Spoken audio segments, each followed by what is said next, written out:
ज्येष्ठ गायिका आशा भोसले यांचं निधन झालंय। वयाच्या 92व्या वर्षी त्यांनी अखेरचा श्वास घेतला।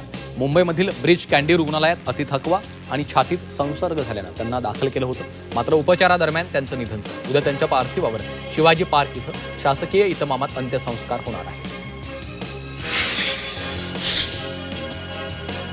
पंतप्रधान नरेंद्र मोदी यांनी ज्येष्ठ गायिका आशा भोसले यांना आदरांजली अर्पण केली आहे। भारतानं आजवर अनुभवलेल्या सर्वात प्रतिष्ठित आणि अष्टपैलू आवाजांपैकी एक असलेल्या आशा भोसलेंच्या निधनानं तीव्र दुःख झाल्याचं ट्विट पंतप्रधानांनी केलं। आशा भोसले यांची प्रकृती अचानक खालावल्यानं तातडीनं ब्रिज कँडी रुग्णालयात दाखल करण्यात आलं होतं। मात्र वयाच्या 92व्या वर्षी त्यांनी जगाचा निरोप घेतला। गायिकेच्या निधनानं कलाविश्वावर शोककळा पसरली आहे। मुख्यमंत्री देवेंद्र फडणवीसांनी शोक व्यक्त केला असून श्रद्धांजली अर्पण केली आहे।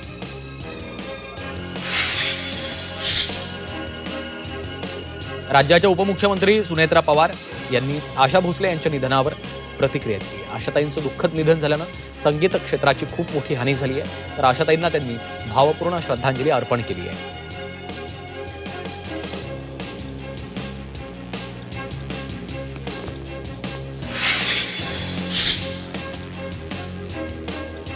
मुंबई महापालिकेच्या 26 वॉर्डांमध्ये नव्यानं कारंजी उभारण्याचा निर्णय घेण्यात आला। यासाठी महापालिकेच्या स्थायी समितीनं सौंदर्यीकरण प्रकल्पांतर्गत 26 कोटींची तरतूद केली आहे। मुंबई महापालिकेचा 2026-27 साठीचा 80,952 कोटींचा अर्थसंकल्प सादर करण्यात आला।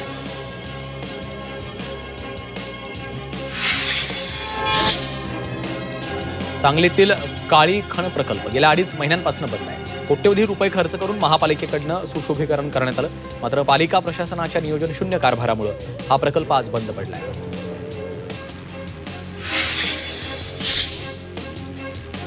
जमीन नकाशा आणि सातबाऱ्यातील तफावत दूर करण्यासाठी केंद्र शासनाच्या विशेष सहाय्य योजना अंतर्गत महत्वाकांक्षी पाऊल उचलण्यात आलं।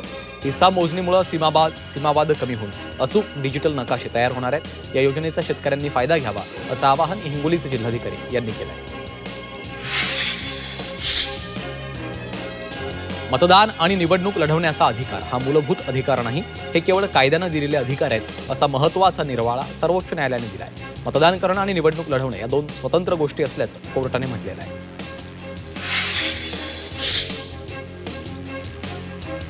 मुंबई विमानतळाजवळील सहारा आंतरराष्ट्रीय हॉटेलला उच्च न्यायालयानं दणका दिला आहे। या हॉटेलनं तब्बल 23 कोटींचा मालमत्ता कर थकवला। त्यामुळे आधी थकबाकीची रक्कम कोर्टात जमा करा, मगच पाणी सुरू होईल अशी सक्त ताकीदही न्यायालयाने हॉटेल कंपनीला दिली।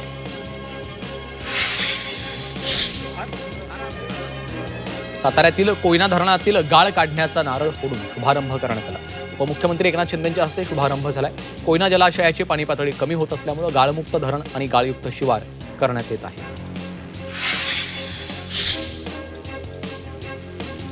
भारतीय अर्थव्यवस्थेचा वेग वाढताना दिसतोय। देशाच्या तिजोरीत 880.3 टन सोनं असून हा साठा जगात 8व्या क्रमांकावर आहे। अमेरिकेकडे 8,133 टन सोन्याचा साठा आहे। भारताच्या तुलनेत अमेरिकेकडील साठा अधिक आहे, पण खासगी साठ्यात भारत सर्वात पुढे आहे। भारतीय रेल्वेत प्रथमच स्थानकांवर किराणा दुकानं सुरू करण्याचा निर्णय घेतलाय। सर्वसामान्यांची गैरसोय दूर करण्यासाठी हा निर्णय घेण्यात आलाय। सुरुवातीला याची मध्य रेल्वेच्या कसारा, वासिंदा आणि मानखुर्द या स्थानकांवर अंमलबजावणी करण्यात येणार आहे। शालेय विद्यार्थ्यांच्या सुरक्षिततेला सर्वोच्च प्राधान्य देत महाराष्ट्र शासनानं शालेय बस आणि वाहतूक व्यवस्थेबाबत कडक आणि सर्वसमावेशक नियमावली जाहीर करण्याची तयारी सुरू केली। नवीन नियमानुसार शालेय बसचं भाडं आता प्रादेशिक परिवहन प्राधिकरणाकडून निश्चित केलं जाईल। त्यामुळे पालकांना आर्थिक दिलासा मिळणार आहे।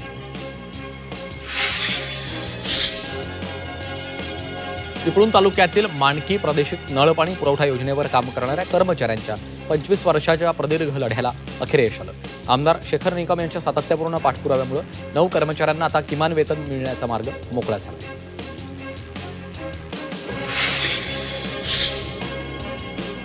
छत्तीसगडमधून कोळसा घेऊन मालगाडी नागपूरच्या कोराडीत दाखल झाली आहे। छत्तीसगडच्या गारे पाल्मा सेक्टर 2 इथल्या महानिर्मितीच्या मालकीच्या खाणीतून ही मालगाडी कोळसा घेऊन आली आहे। कोराडी औष्णिक विद्युत निर्मिती केंद्रामध्ये प्रथम कोळसा रॅक स्वागत समारंभ पार पडला।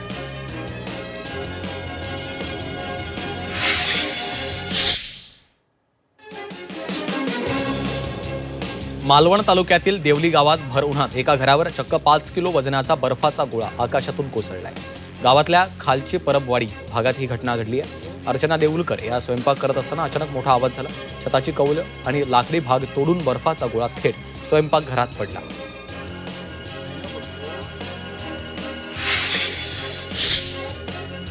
अंतरवाली सराटीसह राज्यभरात झालेल्या मराठा आंदोलनात आतापर्यंत मराठा आंदोलकांवर 1509 गुन्हे दाखल आहेत. हे सर्व गुन्हे मागे घ्या अशी मागणी जरांगे यांची होती. मात्र सरकारनं सरसकट गुन्हे मागे घेण्यास नकार दिलाय. गंभीर गुन्हे मागे घेतले जाणार नाहीत असं गृह विभागाने स्पष्ट केलेलं आहे.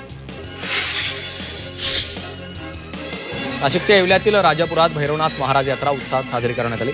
या यात्रेत कावडी मिरवणूक आणि काठी मिरवणूक एक आकर्षण ठरलं. या यात्रेला मोठ्या संख्येने नागरिकांची गर्दी होती.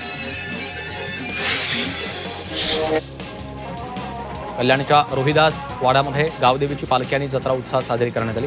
यावेळी गावदेवीची पूजा करून बँड वाजवत गुलाल उधळण करण्यात आली. या यात्रेला मोठ्या संख्येने भाविकांनी गर्दी केली होती.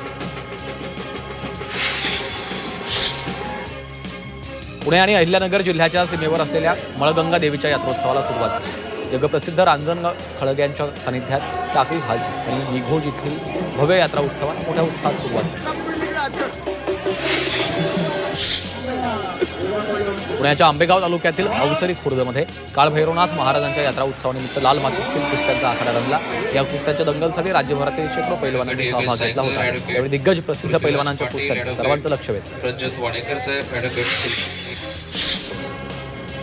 छत्रपती संभाजीनगरमधील डॉक्टर बाबासाहेब आंबेडकर मराठवाडा विद्यापीठातील शिक्षक प्रवर्गाच्या 73 जागांसाठी भरती प्रक्रियेला सुरुवात करण्यात आली. प्राप्त ATR असलेल्या 4921 अर्जांची छाननी विद्यापीठाच्या प्रशासकीय इमारतीमध्ये सुरू केलेली आहे.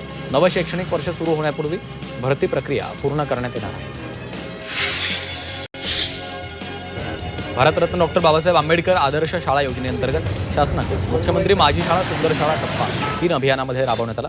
या अभियानांतर्गत खासगी शाळा विभागातनं चिपळूण तालुक्यातील सावर्डे इथल्या विद्यालयानं कोल्हापूर विभागात प्रथम क्रमांक मिळवून 21 लाखांचं पारितोषिक पटकावलं आहे.